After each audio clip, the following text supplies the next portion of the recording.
Hey everybody, it's reading time with Life with Nikki Moore. Alright, I hope everybody had a great day.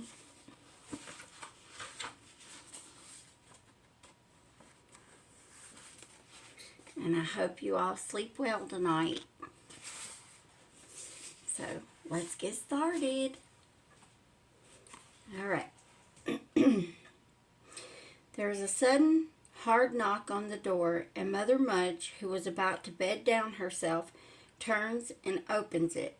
From above in the loft, Briar is astonished to hear the low, clear voice of her devoted godmother, Hilda, asking if Mother Mudge had seen a girl child roaming alone in these parts.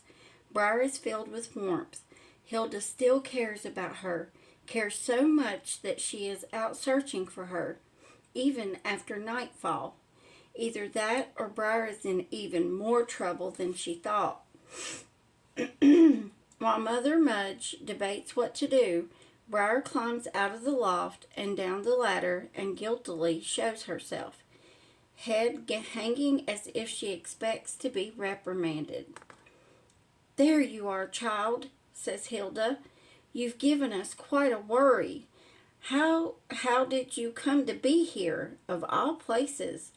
Behind her stand two sturdy guardsmen with torches, looking on impassively. Briar, gratified to hear that someone has been worrying about her, lifts her head hopefully and says, I ran away. I was out in the forest until almost dark. Jack came and brought me back here."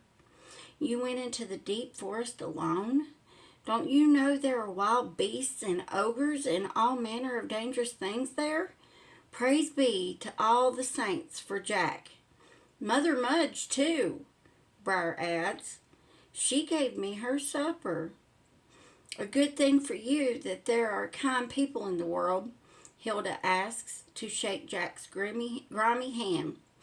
A moment later she shakes his mother's, and when Mother Mudge takes her hand away, there are 3 golden coins in it. Hilda gives her a warm smile. "You've behaved most admirably, and I thank you." "The Queen thanks you as well," she assures her. Hilda takes Briar's hand. "Come now, child. They've left the drawbridge down while I looked for you. We must hurry back." So, Jack and his mom got the reward that they deserve. Not that they were expecting a reward. There's a difference between actually caring and doing something for someone because you care about them. And then that just makes the reward all that much better. But I like this. Briar says goodbye and thank you to Jack and his mother. She is full of trepidation about going back. Cat hair. Briar says goodbye and thank you to Jack and his mother. She is full of trepidation about going back to the castle, but though Hilda's manner is reassuring, it is also implacable, and Briar goes along without a peep. As they approach the drawbridge, she is full of wonder that is down after nightfall, and because of her, she fears that she will receive another beating for being the cause of this. But she is confronted when Hilda says, "The Queen herself insisted that you be found." "Oh. My girl, I hope you appreciate it. Come, she'll want to see you.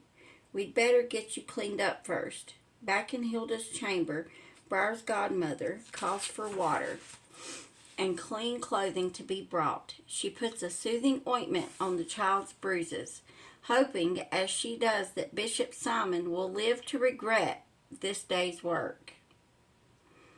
She determines to tell the Queen of the bishop's treatment of the girl.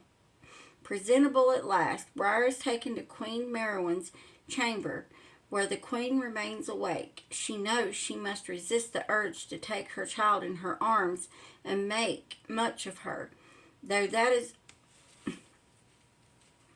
I'm sorry, y'all. Briar must never suspect that the queen is her true mother. Oh, so the queen is Briar's mom. And so Queen Merowyn only questions her gently. The girl confesses her terrible crime of playing in the water with Rose, expecting to be condemned all over again. But the queen, who has already listened to the story from Rose, is concerned primarily for the girl's safety. She upbraids Briar firmly for going into the deep forest alone, and furthermore forbids the two girls from leaving the castle again for the remainder of the summer. This in itself is a terrible blow to the child's intrepid spirit, knowing it will take away not only the special spot she and Rose have adopted for their own, but will also deprive her of her discovery of the place by the waterfall. And what of her new friend Jack? She lowers her head, staring at her feet, and tries not to pout, as Hilda has always warned her against this evil habit. Hilda thinks she detects in the girl's demeanor signs of incipient rebellion and holds on to the thought. Meanwhile, Briar, despite the blow of this new edict, is still able to feel relief that the queen is not condemning her for accusing her of trying to drown Rose. Briar demonstrates her gratitude with a long, graceful curtsy.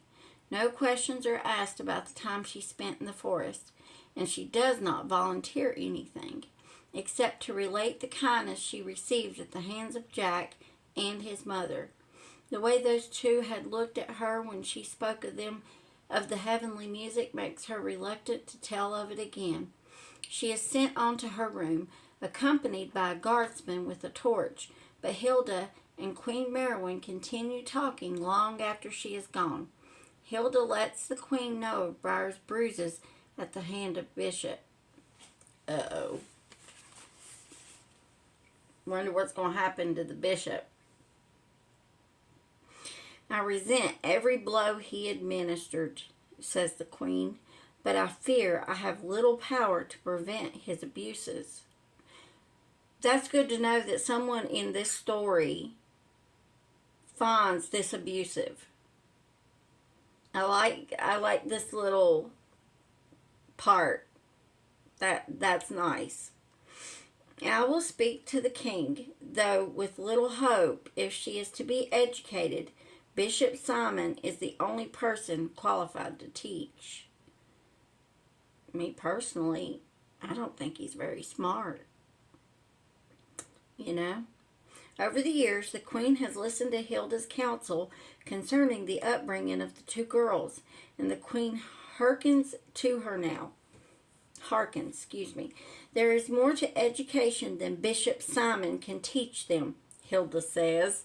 I quite admire their striking out to have an adventure on their own.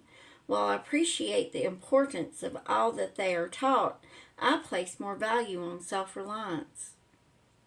I like her godmother. Given their freedom, that is something the children can best teach themselves. Oh, I really like the godmother. Surely, the queen responds, you're not suggesting that I allow them to go drowning themselves in that stream? No, Hilda agrees, but they are curious and spirited. Unless I am much mistaken, they will get into other scrapes. Perhaps you had best have them taught how to swim. I like this. That night, the king and queen are preparing for bed. Queen Merowyn waits for the right moment to approach the king on the subject of Bishop Simon. At last, she says, Husband, it has come to my attention that the bishop is using a heavy hand with a cane to discipline our Briar, and for no good reason. I want you to petition the church to replace him. Well, go queen. Petition the church to replace him? Why? It is only through his holy intercession that we have not been utterly destroyed by the giants marauding. I can do nothing against the bishop, lest he cease to protect us with his special prayers and masses. He pauses. thinking about Briar, something he rarely allows himself to do. But though he is very careful to let nothing show in public, he does not deny his concern for his firstborn daughter to the queen. Still, he says, I'd give much to protect our child from his untoward punishments. He presumes too much. What then shall be done? Only this, that I can see, let the child take care that she does not give him cause to use the cane. Now wait a minute. She didn't give him cause to use the cane to start with. He made that assumption on his own.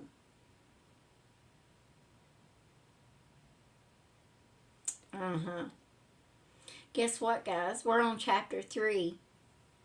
Yay! I like this book because it has really long chapters. Alright, we're starting a new chapter. Yay! Well, actually, wait a minute. I've read longer than I have. Oh, time got away from me this time. I'm enjoying this story. I hope you guys are too. The part of where the king says about, let's see, to take care that she does not give him cause to use the cane. You know, that part that ain't sitting right with me this time, because she didn't do nothing wrong, and that was his misjudgment. So I guess what my thought on it is why should it be up to him to discipline her?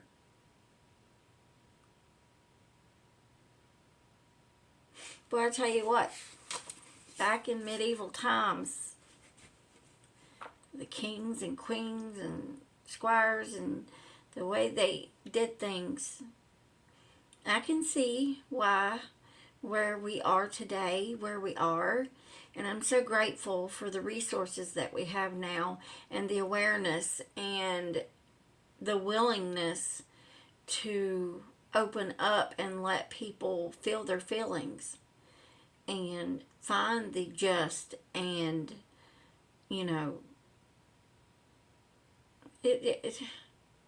we just live in a good time. I know our world is, you know, in scrambles, but growing up, you know, I learned that even like something as simple as cleaning, you got to make a mess before you can clean it up. Think about that. Something's got to fall apart before it comes back together. So maybe this is the world's way of falling apart so everything can fall back into place. Just my thought. So everybody have a great night. I hope you sleep well, and I will see you in the next video. Good night, guys.